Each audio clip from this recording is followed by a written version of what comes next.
Sitting in the morning sun, I'll be sitting in the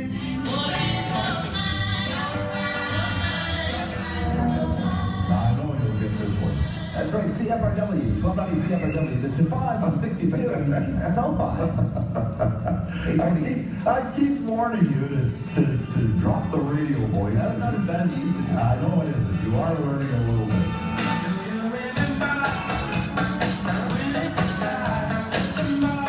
It was September of '93, and being the 9-year-old radio nut that I was, rather than deciding to mail in my Wake Up Club entry form, I decided to drop it off at the radio station. So schlepped all the way out to Horseshoe Way from where I live in Dunbar, and came to the door, and of course you answered and took it from me, dropped it off, and we took it from there. Denver's cool, classic hits cool, 105, Donovan tells me 28 after 3. Blowing through a Friday afternoon, 68 degrees in the city. God, it's time to the pitch now. Cool, 105, hold that train, mama.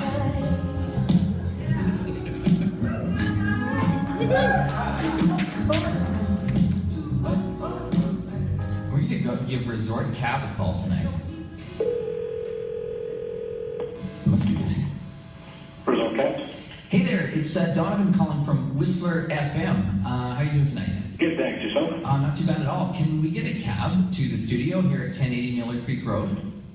Yeah, where are you going? We're going to the Village, to the Crystal Lounge. Awesome. I'll send a cab right now. We'll see you soon. Great. Want to say hi? You're on Whistler FM right now. Say hi to Whistler. Hey, how's it going? All right. How's it going? We'll see you soon. Thanks, man. Bye. Bye. There you have it. Well, the blind man can't drive, even in Whistler. So, Resort Cabs are on its way, and we are back to the music with U2 on 101.5 Whistler FM.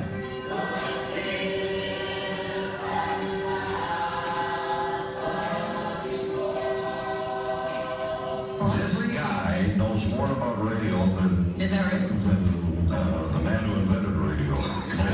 They built the first radio station, he held a hammer. Vancouver's only station, CL 650. Well, Donovan, your hour of fame is just coming to a close here. Have you had fun? Yep. Well, So, do you have any last words to say to the folks before you and your dad go home? see you later, goodbye. See you later, goodbye. Yeah. And will you talk again to us on the telephone someday? Yep.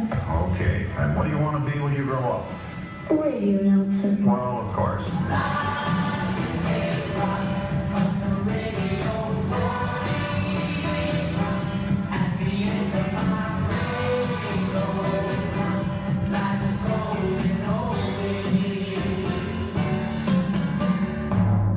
And now, ladies and gentlemen, Donovan Tilsley.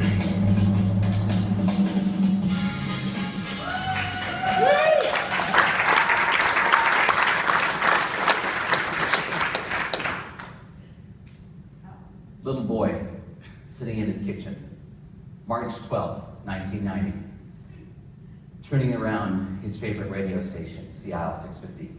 His dad hurriedly getting ready for work in the background. Son says, "Daddy, how do I get on the radio?" Dad, in his rushed state, said, "Well, son, there are two ways. You can either phone up the station or you can go down to the station yourself." Several hours later, the father gets a call from his excited son. "Dad, guess what happened this morning?" Proceeds to play a tape of his son on the radio with Don Percy. That was me, March 12th, 1990. But before I go any further, I should start at the beginning, just over 5 years previously. Your son is blind. He will never, ever see. These are the words that my parents heard when I was just a few months old. And for parents of a firstborn child, it was not exactly what they expected to hear. And they went through the whole gamut of different emotions: denial, shock, despair, anger. But luckily, both for them and for me, they came to acceptance. And if it weren't for their hard work, sacrifice, enduring love, I wouldn't have had the experiences I've had to date, been the man I am right now, or be standing here in front of you folks this morning. You know, ladies and gentlemen, there are several different adjectives that have described me and defined me over the years. As you all know, radio geek is one of them. and athlete is another. And today, since our theme is stories, I'm going to be weaving some of these stories together. Now, to start off with, I was a fan of radio from a very early age. From the day my dad introduced me to Don Percy on Seattle 650, I was impressed with this man's off-the-cuff way of communicating, his genius. And of course, I decided to call him up several times on the radio, and I think after about the 12th call, he decided I got to bring this young guy in. And it was at that time, August 31st, 1990, that I came to the conclusion that I wanted to be a radio announcer when I grew up. Well, I guess I haven't grown up quite yet. Now, listening to radio as a youngster, I tended to parrot some of the things I heard, and I would get into some trouble. And one of the incidents being me on my two-wheel bicycle at the age of 6, ripping up and down the back alley, not a very safe thing for a blind guy to do. My dad says, "Son, be careful, you're gonna hit a woman."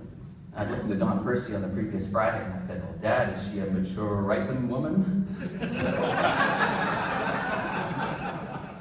And then there was a time I decided a few years later to take my dad's cell phone up to my tree fort and give Don a call where he was at the time in Winnipeg. And my dad comes out of the house, he's looking for his phone again, trying to get ready for work, and he yells up at me, "Donovan, what the hell are you doing up in the treehouse? Where's my phone?" I yelled down, "Quiet, Dad, I'm on location." And there was a time, of course, when I was out at summer camp and everybody had gone to bed. I turned on to Z95.3 and Rona Raskin's show was on, Sex, Lies, and Audio Tape. I was about 9 at the time. They said, leading into the show, that listener discretion was advised. Well, I had no idea what discretion was. Some say still don't. So I listened. Being an honest kid, told my mom all about it the next day, and she told me, "Don't you ever listen to that show again." But really, my parents were pretty cool. Although when I did get into trouble, they had a unique way of disciplining me. Most kids, they take away the TV. They do that for me. We're going to take away the radio. They knew I had one hidden under my pillow. So anytime I would step out of line, do something that I was not supposed to do, they would just go and move the furniture on me.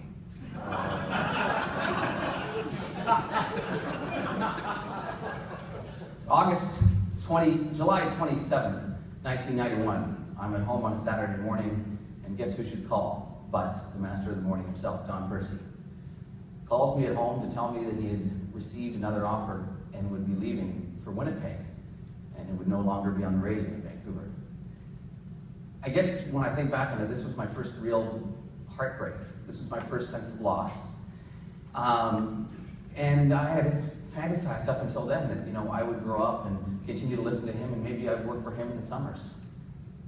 Man, I thought that radio would last forever. What a naive kid I was. And, I continued to listen to Seattle, but I expanded my scope and started to listen to other radio stations and other personalities. And one of my fondest memories was a station used to be called CHRX, and they had a rather edgy morning show for the early 1990s, Hamilton and Lamont. And as the story goes, one day, Hamilton shows up at work to do the show. Lamont shows up a few minutes later. Police are waiting for Lamont as he hadn't paid some speeding tickets. He ends up doing the morning show on location from jail. Pretty edgy stuff for early 1990s. Now, I couldn't spend all my time around the radio. Sports has always been an integral part of my life. And so I learned to ski at the age of 3. I still remember my first ski lesson up on the Bunny Hill up at Whistler. There's this beautiful Japanese lady named Kanako. And a 45-minute lesson, I get down to the bottom, and my dad looks over at me beaming and says, "Son, what did you learn today?" And I said, "Left, right, left, right."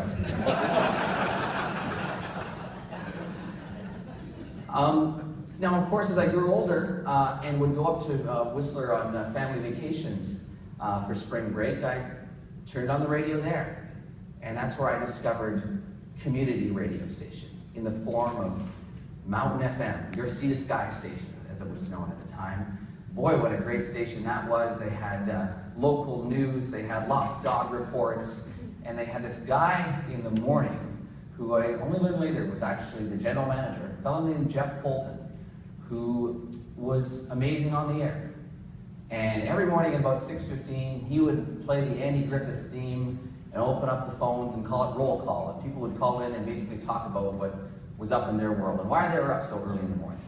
And of course, I became a regular. And what do you know it, Jeff invites me down to the station the following year, and we strike up a friendship. Now, a few years later, Jeff decides to move into management, which was too bad for the listening audience because he was a great jock. And another person is brought in for the morning show from Mountain FM, a fellow named BJ Doyle, who I had met while he was working at CI.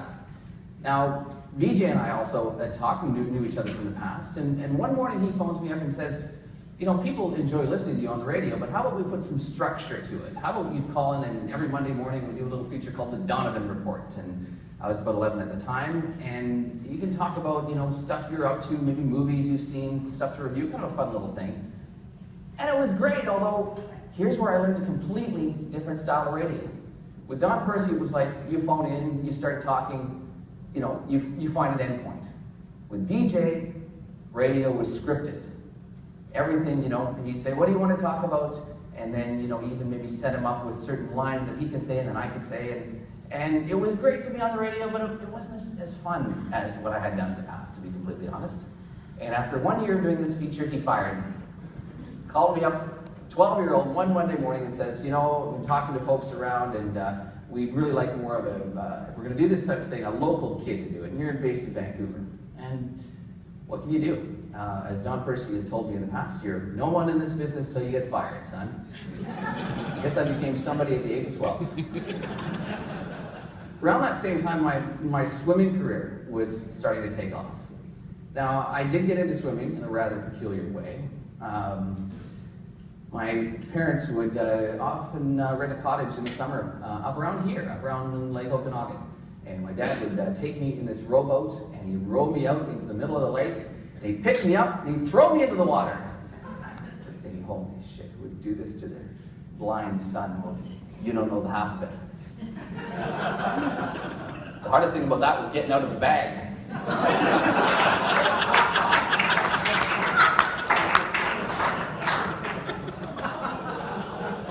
No, it was before we get the child services on the phone. It was water baby classes that I started out with, bobbing up and down to nursery rhymes, and graduated from that to swimming lessons. And then by the age of 9, I was racing my dad back and forth across the pool, and then joined my swim team at the local pool. A few years later, I was, again, up and around this neck of the woods, although there were no boats involved. I was in Kamloops at the BC Games for Athletes with a Disability, summer 1996.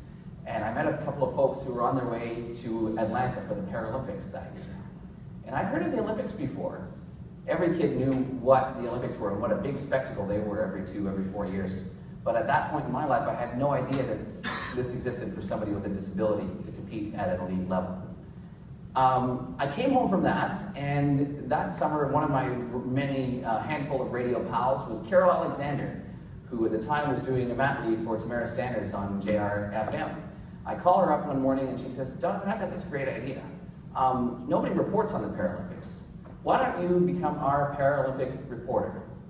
Well, okay.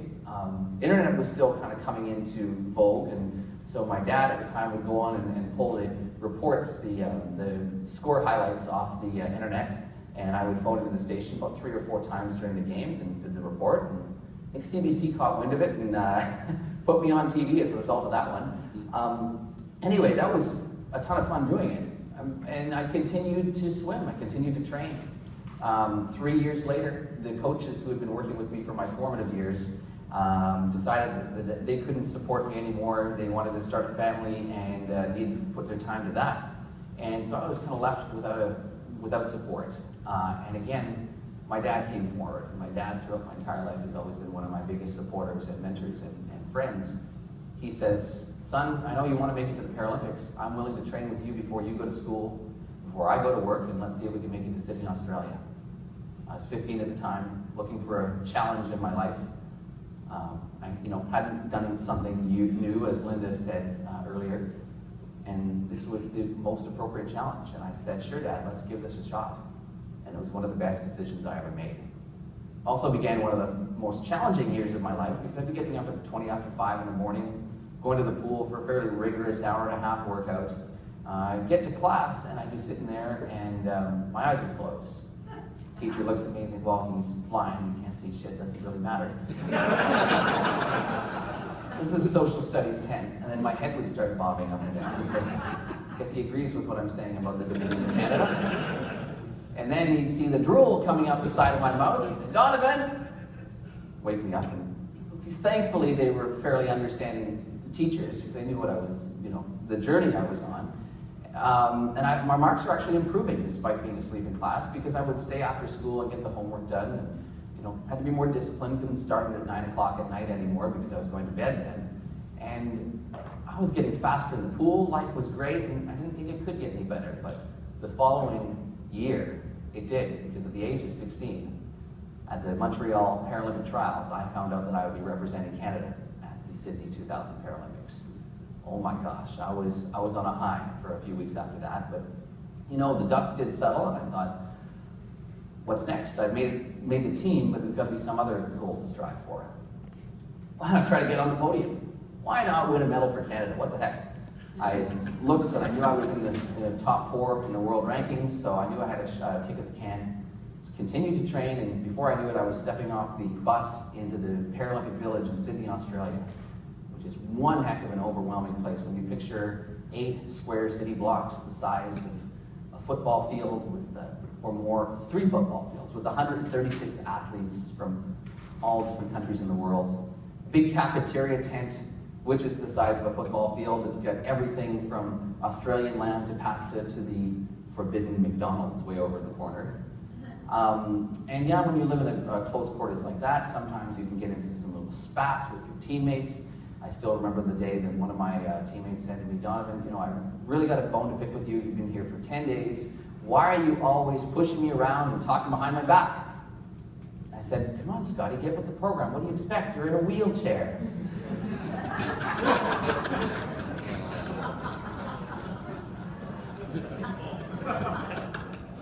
Anyway, thankfully they don't let the blind person push the guys in the wheelchair. It could be a disaster. Fast forward about 10 days from arriving in the Paralympic Village, and that's my first race, the 200-meter individual medley. 50 meters butterfly, and then backstroke, breaststroke, in freestyle and front crawl.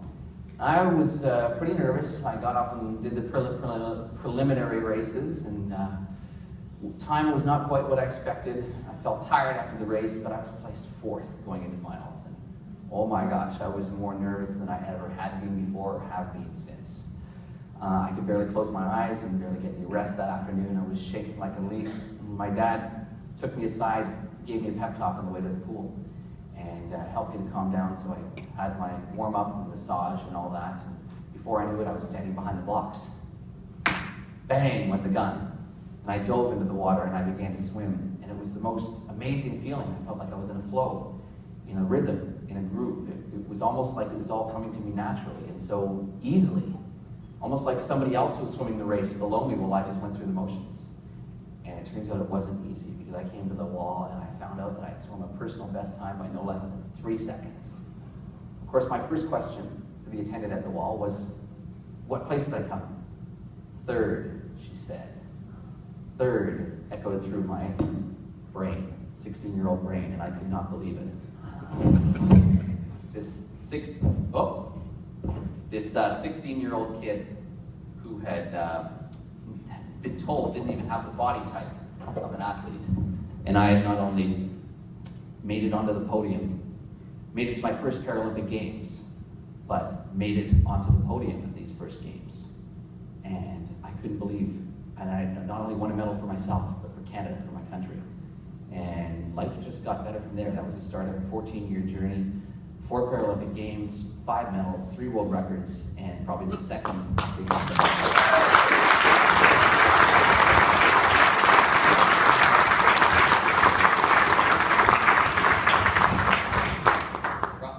Probably my second biggest honor was having the chance to carry the flag for Canada. Walking into the bird's nest in Beijing. I'll never forget that. With a lanyard at my left hip, heavy flag, my dad behind me, dramatically directing me, making sure I didn't drag the flag on the ground, walk into the next country. And I thought to myself then, you know, Donovan, if somebody told you at the age of 12, when you're first learning about the Paralympics, that, you know, in 4 years you're going to win a medal for Canada, and 8 years after that, you will be carrying the flag for our country, I would have told them they were nuts. It just goes to show what happens when you have a dream, and you let that dream grow and become a reality. Swimming also exposed me to some great people. I still remember meeting years ago at the place where I trained a fellow named Barry Duggan, who was the president of the Beat 94.5 at the time. Barry knew about my love for radio and had this idea that we would buy an existing tourist information radio station up in Whistler, and then, because I was a blind guy and the CRTC liked minorities, we would then apply for a music station up in Whistler.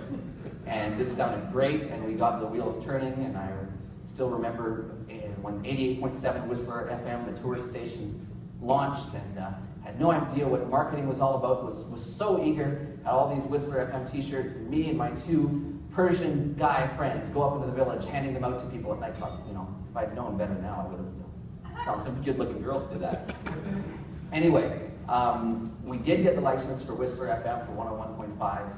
Unfortunately, my dad and I did bow out due to business reasons, but I was there when my good friend Robert Wilson, who's here in the audience, flicked the switch on the 25th of February, 2013, and launched what was a dream come true. And it just goes to show, when you do have a dream with independent radio, that you can make it work. And my God, he has worked his butt off, and it's now starting to finally come together. I'm sure I am running out of time here, but I'd like to thank a couple of people. Of course, the folks here, James Stewart and Kevin Gemmell, and the rest of the committee for inviting me to come out and speak. Production is not easy when you're a blind guy. I could not have put this together without the help of Eric Chapman, producer extraordinaire at CKNW. The man took what I had, which was just radio clips, and turned them into magic, and that's a true creative genius. Another creative genius is Doc Harris, who you heard at the end there, who kindly offered to do that voicer for me in exchange for some beer. My radio idols, still definitely Don Percy, Jeff Polton, the late Rick Honey, Tom Lucas. Now there's a guy, anytime he opens his mic, a smile comes to my face. Love listening to the Luker.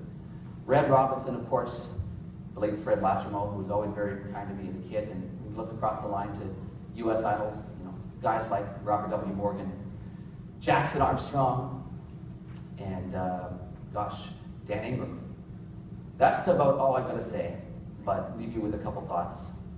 Always surround yourself with people who are that much smarter than you, because that's what will bring you up, and that's what will push you to become better. If you think you can, or you think you can't, you're right. Let me take you back to that little boy surfing the radio dial.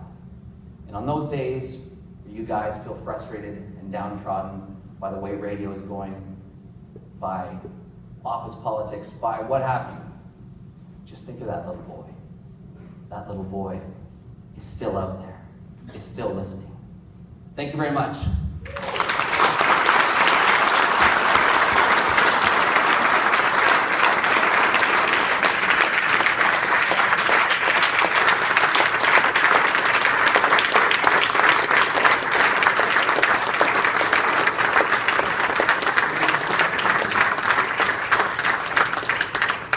Anybody have any questions?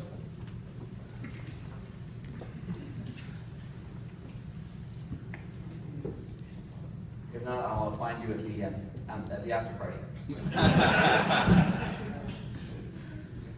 Donovan, it's my pleasure to present on behalf of the BCAB a lovely gift for you to take home. I wanted to thank you for sharing your story, and specifically in an engaging and humorous way. Thank you so much.